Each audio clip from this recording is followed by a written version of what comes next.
So now we move to the second talk. Before the second talk, meanwhile she's preparing the presentation, I want to make an announcement, which we failed to make several times. So this evening, there will be a visit organized at the Galileo's villa, which is here on top of the Arcetri Hill. For those of you who were here on the first days on Monday morning, in the presentation by the director of GGI, is the fact that Galileo was spending here in Arcetri the last part of his life was mentioned. And this evening, there will be a possibility to visit this villa with a guided tour. So there will be two tours. Since the rooms are small, we need to split in two groups. So the first group will, the guided tour will start at 6, and the second one at 6:30. Okay, the guided tour is basically half an hour long. And afterwards, we will have also a kind of welcome drink. Okay, and something to eat as well there in the garden of the villa. Okay, so for those of you who are interested, we will start with the first group. For me, it takes something like 25 minutes to half an hour on foot to go from here to the villa. And so the first group, around 20 people, will need to leave from here just after the last talk, so at 5:30, so that the first tour starts at 6, and then, of course, the other half of the people can join us half an hour later, and then we will enjoy the welcome drink in the garden around 7 p.m. So we will have something like a couple of hours to stay there to enjoy the Galileo's villa. Okay, so for all of you who are interested in this, just join us when we will move there. So probably we will organize these two groups, and we will guide you there until the villa. It's just an half an hour walk. Okay, so we can exit from a back exit from the GGI facilities and go there on foot. Now, so after this announcement, so it's a pleasure to hear again Gaia, who presented already part of this work in last week, right? In the second week of the workshop. Today she will tell us in a more compact form what they did, again on the topic of anomaly detection. Yeah. So hi everyone. For who was here already at the beginning of this workshop, the first day, apologies because most of the talk is going to be really similar to what we said during the seminar, but I will try to give you also some new technical details, so no one should be bored, I hope, at the end of the day. So as Giuliano said, this talk is going to be about a novel machine learning based strategy to search for new physics in a model independent way. And it's been specifically designed from the very beginning to solve the problem of searching for new physics at collider experiments. So I will start with a little bit of an introduction, also to connect back to what Marco was mentioning before. And so, okay, we search for new physics at collider experiments. We know that the standard model is our current best description of the way we understand the world of particle physics and fundamental interactions, but we know this is not enough. We have experimental observation and theoretical argument to say that we need to go beyond that, and we need to search for physics beyond the standard model. And so we want to exploit our detectors, our experiments, in order to say something about that. So we have our experiments, for instance, at the LHC. They collect data, and the data, they flow through this trigger selection pipeline that Marco explained before a lot, and he commented about this a lot, and the possible ways you could try to release the bias or the assumption in the way we build the trigger. But what I'm going to talk about today in my talk is gonna be related to the offline analysis. So what we do on the data that get past this trigger selection data flow, let's say, and get stored. And so we have the chance of look at them offline and try to analyze them. So the question we really want to answer is how well does the standard model describe the data? And the way, well, sorry, the way we answer to this question in high-energy physics at the colliders is trying to perform hypothesis tests. And in particular, we try to perform the log-likelihood ratio hypothesis test, where we can compare the likelihood of the data under two different assumptions, a null hypothesis, which is our standard model, and an alternative hypothesis here, H1. And depending on which alternative hypothesis we choose as to perform our test statistics, we can answer to the question, the original question, how well does the standard model describe the data, in many different ways. So we can start with really, really simple kind of hypothesis tests where our alternative hypothesis is something simple. So we don't have any free parameters at all. So we fully describe the problem, and we can solve it well. We know how to solve it. And this will just, as I said, is relatively simple, but it will just provide a sort of a partial answer to the problem, because it will just tell us, or we will be able to exclude only one possible way the standard model will fail.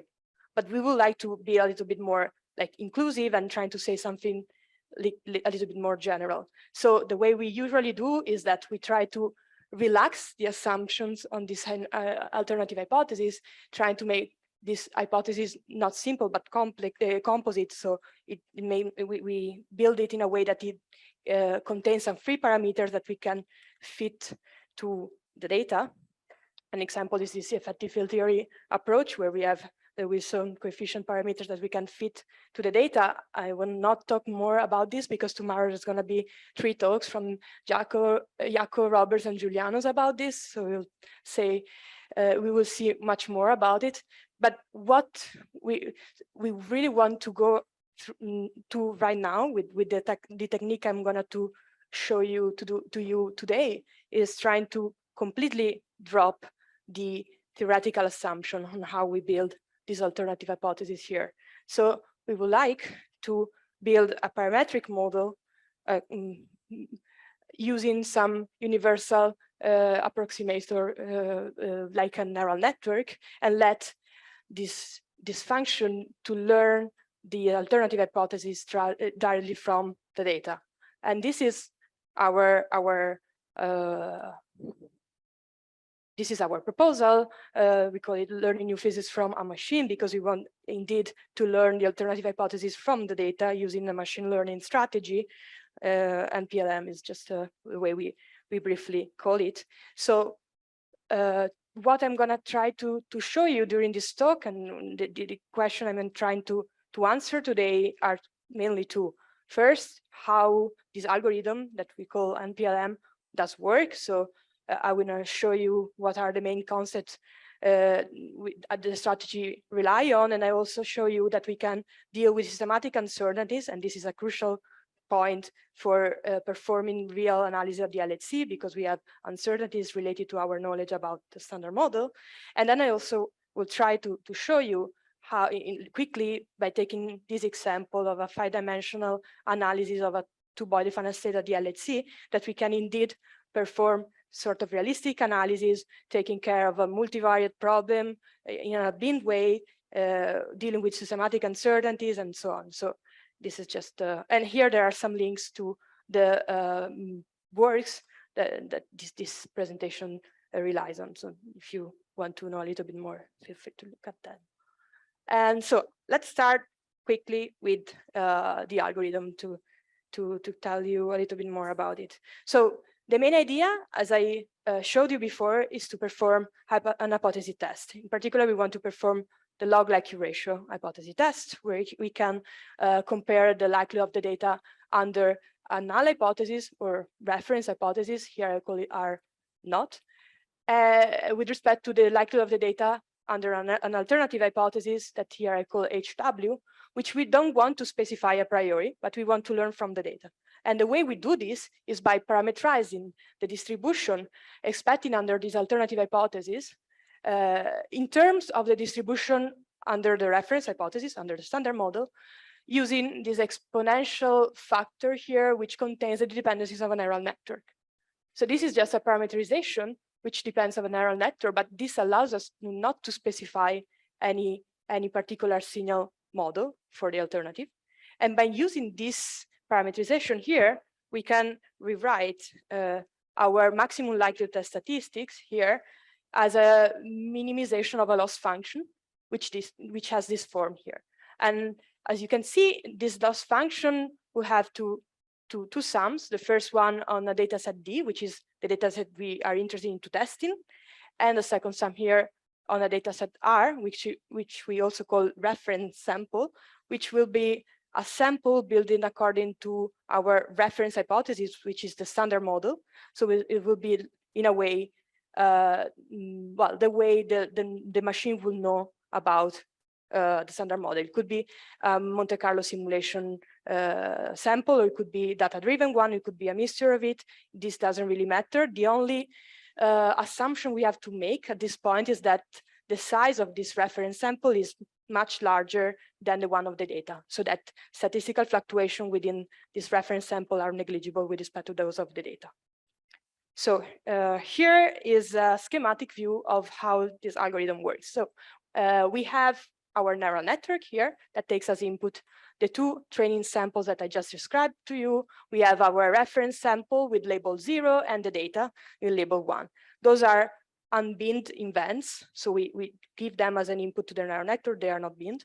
And the neural network is trained to minimize this loss function. And at the end of the training, if the neural network has properly converged to a good minima, we will have that the final configuration of this model will be a good approximation of the log ratio of the distribution of the data under the two different hypotheses.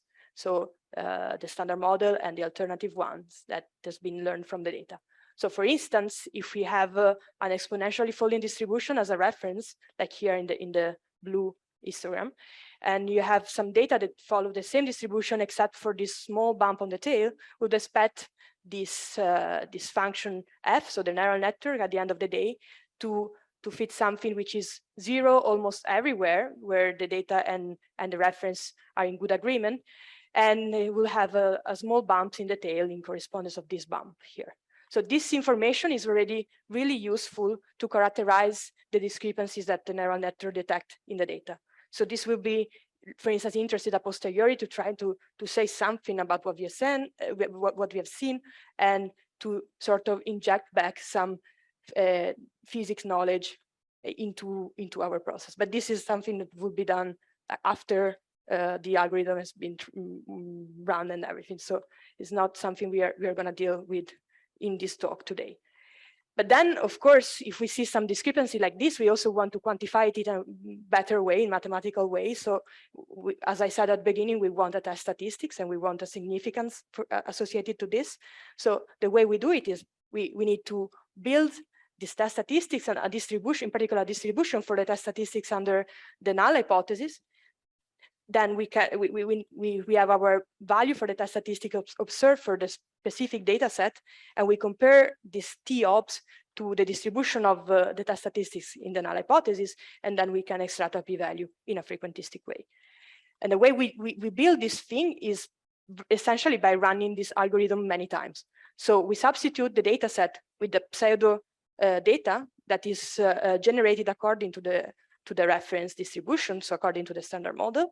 We run the procedure many times, each time for one specific pseudo data set. We train the neural network, and then we extract the test statistic as minus twice the final value of the loss function at the end of the training, as you can see here. So the evaluation of the test statistics is really straightforward. And each time we produce a value for the test statistics, we fill this histogram. So we produce an empirical distribution for these test statistics. And once we are done with this, we can just run once more the algorithm on the real data, on the data of interest, get this t-obs value and compare it with the distribution, so we get the p-value. So here I need to make a comment about this distribution. So we know from the Wilks-Wald theorem that asymptotically we'll expect this log likelihood ratio test to follow a distribution which is a chi-square with a number of degrees of freedom, which is equal to the difference in the dimensionality of the two hypothesis we are testing using our log-like ratio test. We would expect, if we are doing a good job with our neural network procedure, that since we are trying to approximate this, we will get, in the end of the day, to see a chi-square with a number of degrees of freedom, for instance, hopefully equal to the number of trainable parameters of a neural network, which are our free parameters. In practice, what we observe is that by default, this doesn't really comes out naturally. And this is due to several reasons. For instance, the fact that our training samples are finite size, the fact that the data are sparse, in particular if we are dealing with multivariate problem, and also because it could be that our neural network doesn't approximate perfectly the solution we want, we are seeking for. So one thing that we have observed experimentally or realistically is that we can anyway try to regularize this neural network in order to get this chi-square behavior after all. And the way we do it is by introducing this weight clipping parameter, which is a regularization parameter. It is an upper bound to the magnitude. I see a question.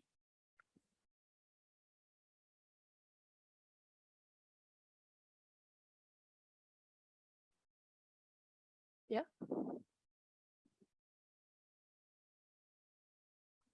Yeah.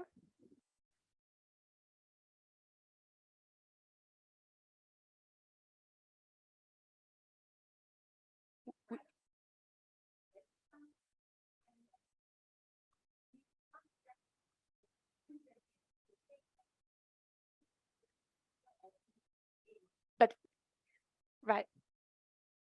Yeah.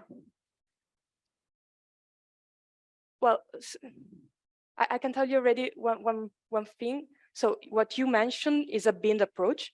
Here we try to, I mean, it's not that it's different. We try to go beyond the binned approach. We try to do something which is more flexible and smoother than a bin, like a piecewise constant function as a model. In principle, what you're saying is true. We just replace the bins with something more flexible, which is a neural network. Yeah, no worries. So, yeah. Because of the reason, you don't learn normalization difference, no? You only learn the shape. Any excess of events in the. No, we also learn. This is like the way we write down our test statistics is using extending likelihoods.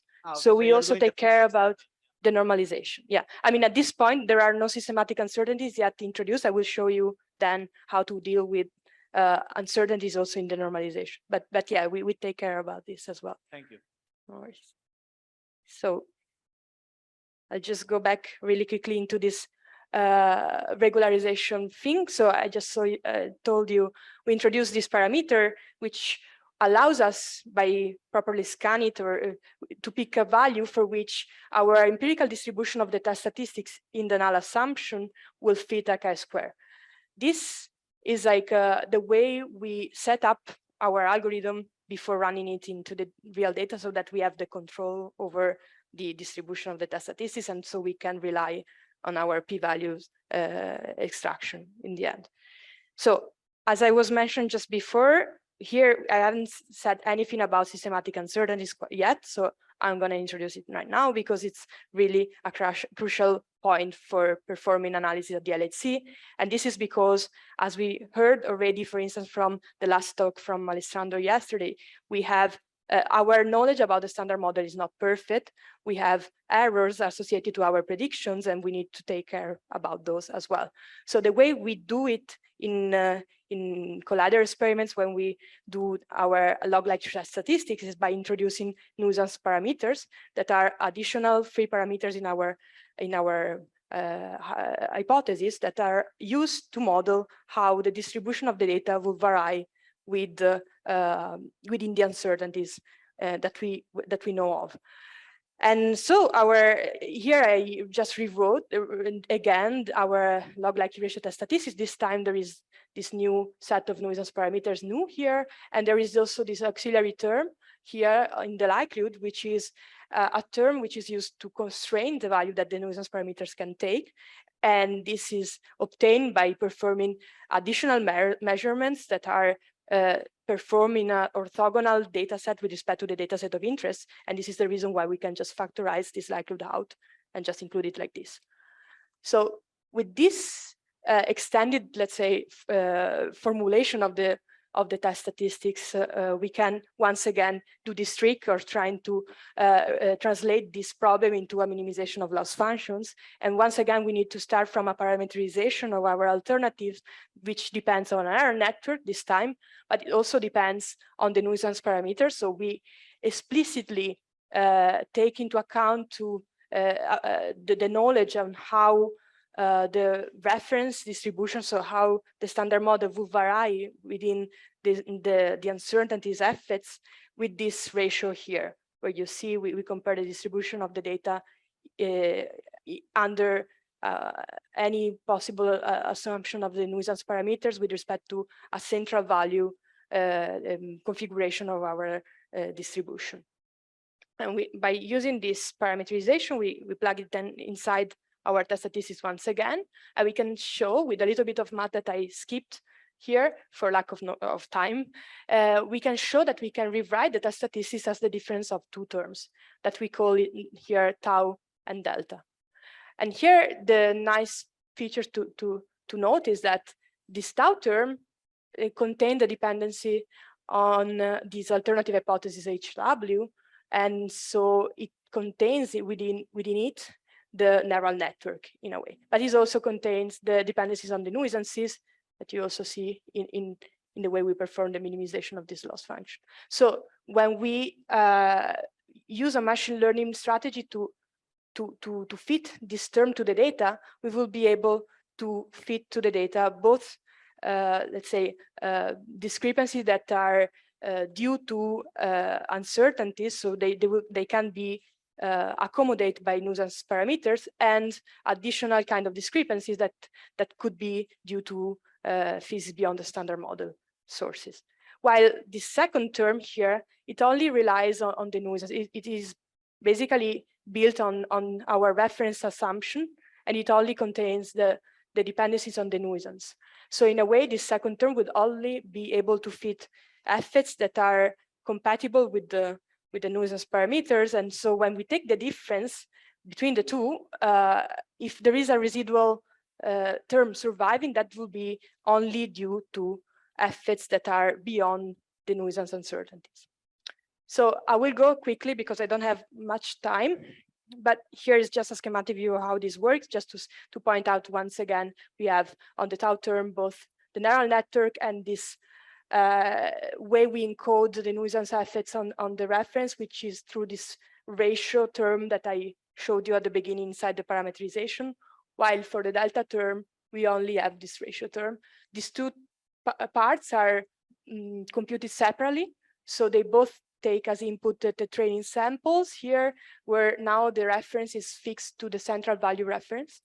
And then the fact that the reference can vary is within the nuisance effects is encoded by these ratios here. So we build these two terms separately, and then we take the difference. And there are two comments here. So first, once again, we need to do this tuning of the neural network using the regularization parameter, the weight clipping that I showed you before. But then now we also have to have a way to model this ratio here that contains the effects of nuisances. And so, yeah, this is what I showed you already before. We do it once again, as I was telling you before. But then when we come to deal with this ratio, we need to sort of find a way to analytically describe this term in order to plug it inside our neural network framework, let's say. And the way we do it, it depends by which normalization we are looking at, which uncertainties we are looking at. If it is a normalization uncertainty, then it's almost trivial because we know analytically how to deal with normalizations. It's just a factor. And so we just need to find a good parameterization that guarantees that this factor is always positive. But if we have some shape uncertainties that changes the shape of the distribution in the reference hypothesis, then we need to do something a little bit more more clever. And for instance, what we propose is to do tailored expansion around the central value of the new instances and stop this approximation at a given order that we think is reasonably accurate for our purposes, and then sort of learning these coefficients before, fix them and just plug them inside these formulations that will be inside our overall framework to compute tau and delta.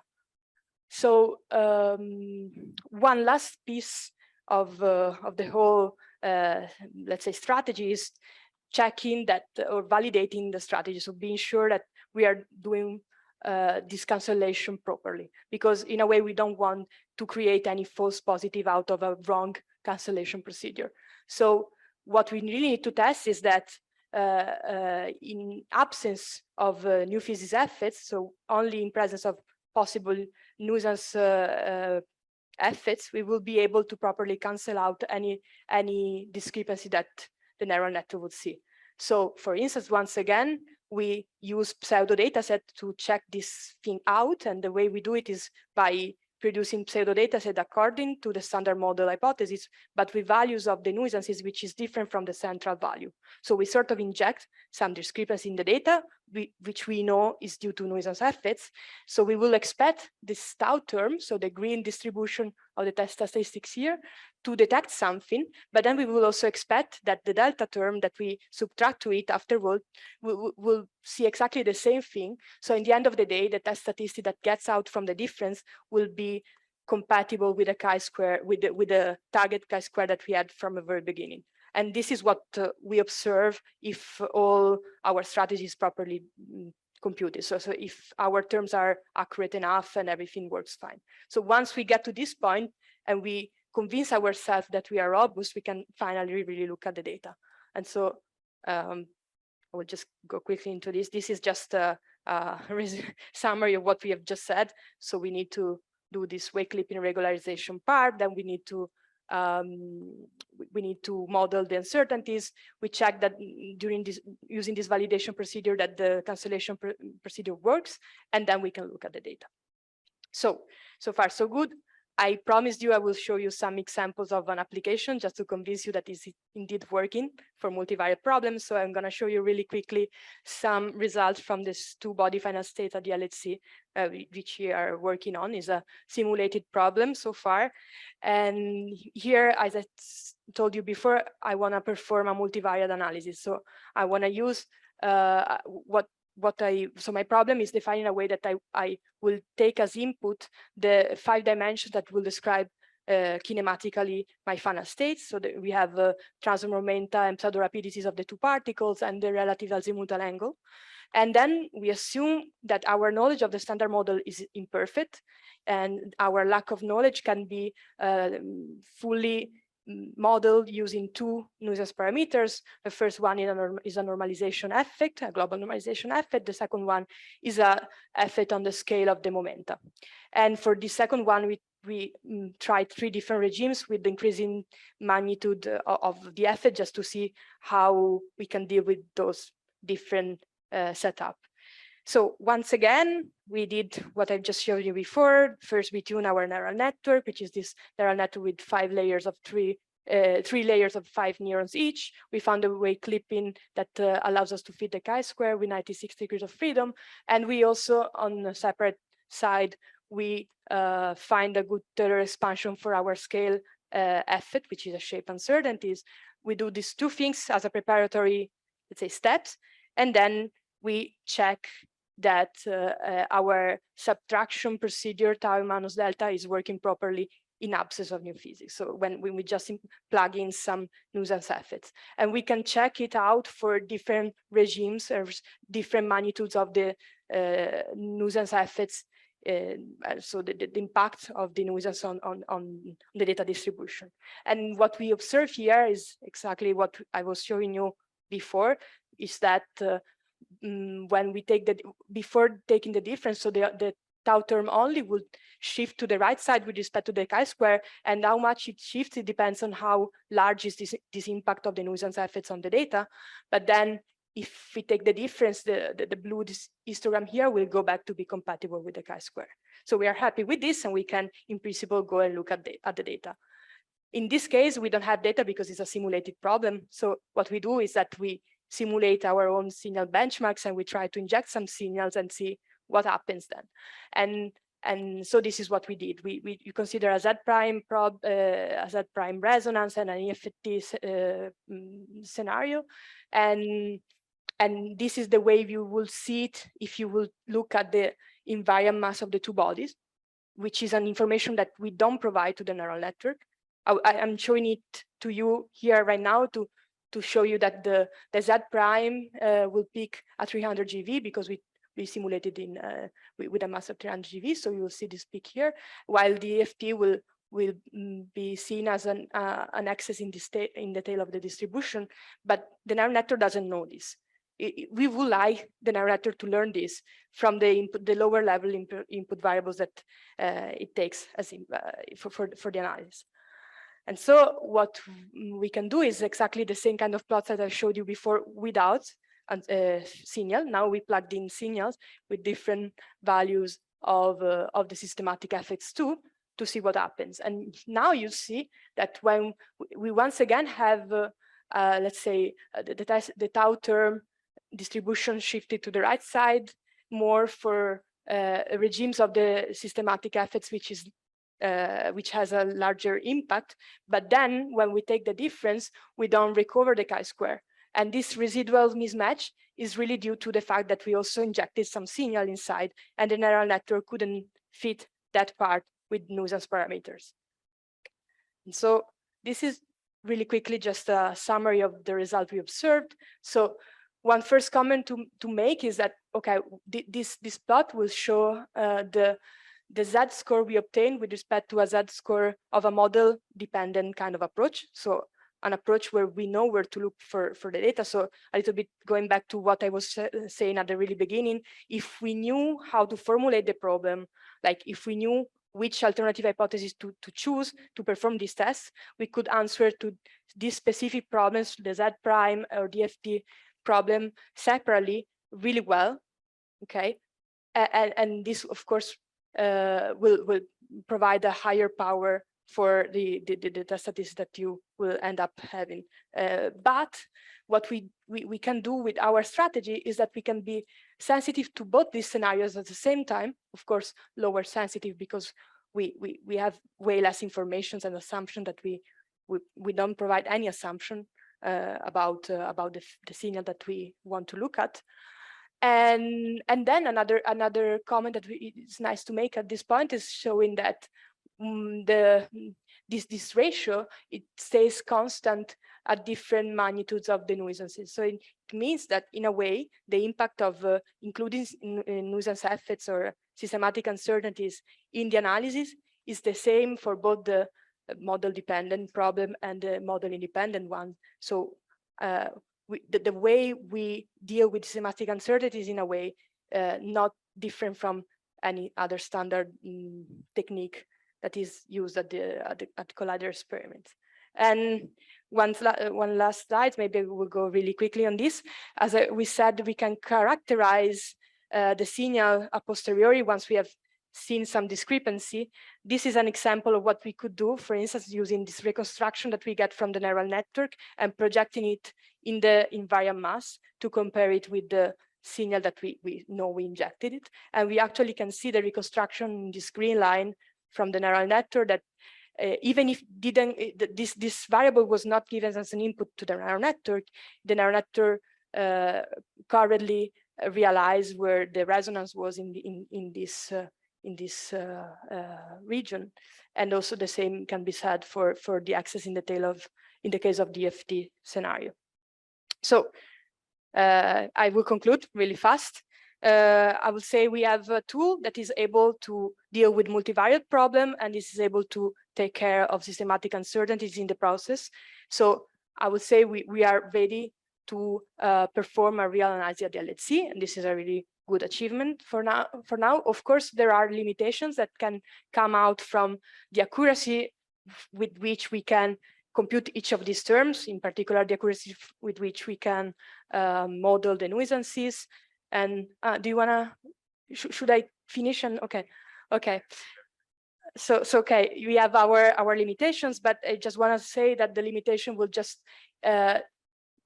basically put a limit on the luminosity that we are allowed to expect, because of course, higher the luminosity, higher the accuracy that we are required to have into modeling systematic uncertainties and into and also like the size of the reference sample that we need in order to train against the data. So just really last slides about what we are going to do next and what we are working on right now. So of course, there is one point that I didn't talk about, which is the training time or the computational time for the whole strategy. And it's, I mean, performing this analysis at the moment, it takes a lot of time, and the time increases with the luminosity of the data. But we are exploring possible solutions to this, in particular, substituting neural network to kernel methods. And you will see the next talk from Marco. It's really about this, so I will not tell you more about this. There are some other things we are trying to understand. For instance, can we do a better regularization of the neural network to get this chi-square?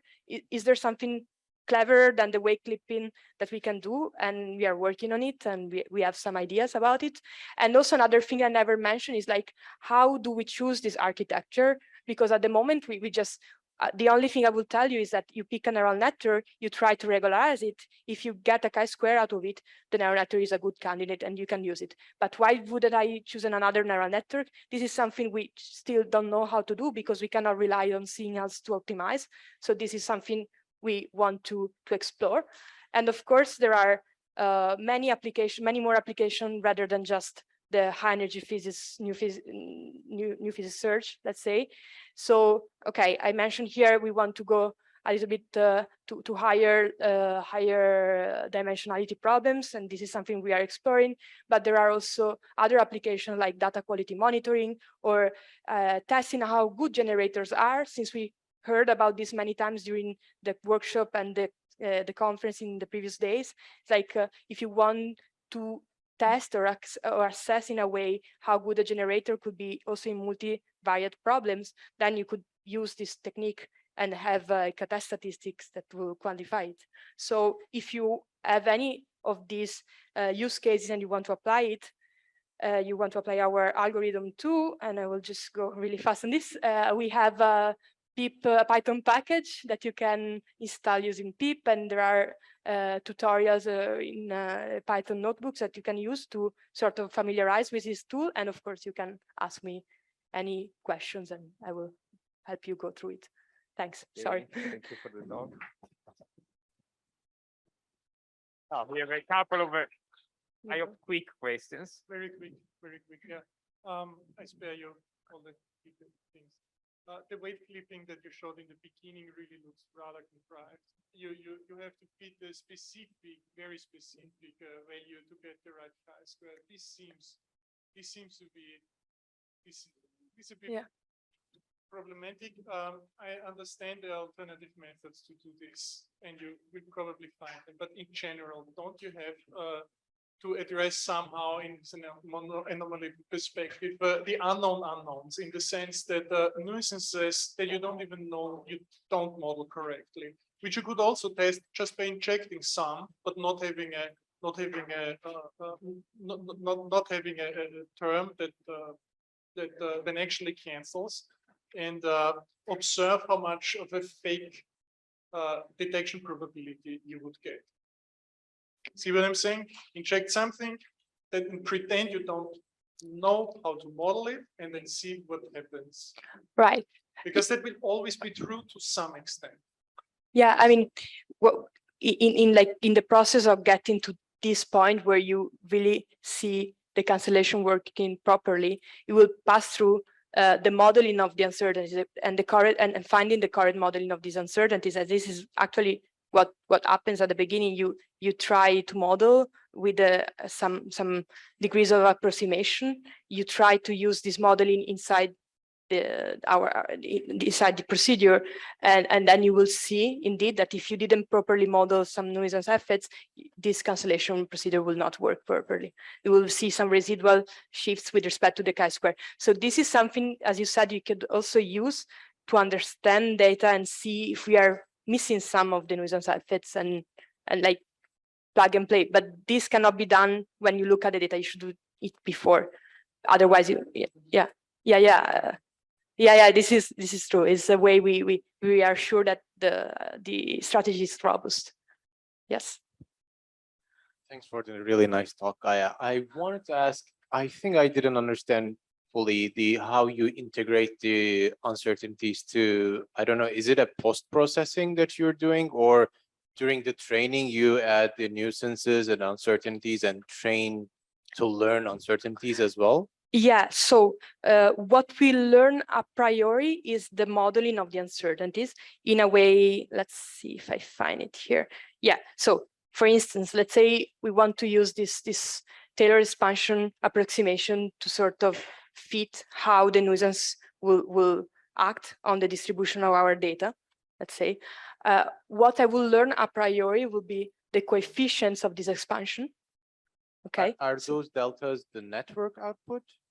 So this is like, it's completely disconnected from the like the framework with the neural network and that is used to search for new physics. This is something is done separately a priori by assuming that you want to model the nuisance effects with, for instance, a Taylor expansion, and you want in a way to approximate this coefficient so that you fix this Taylor expansion dependency.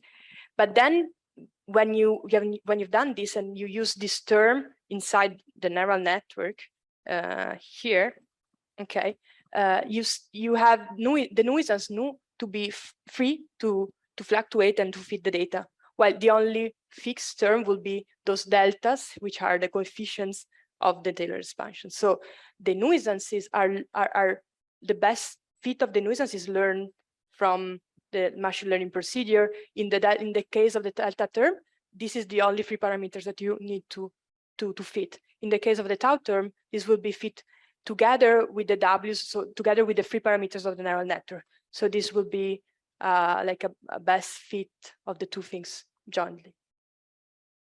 Okay. Thank you. Okay, I think that we are heavily over time, so let's thank Gaia again.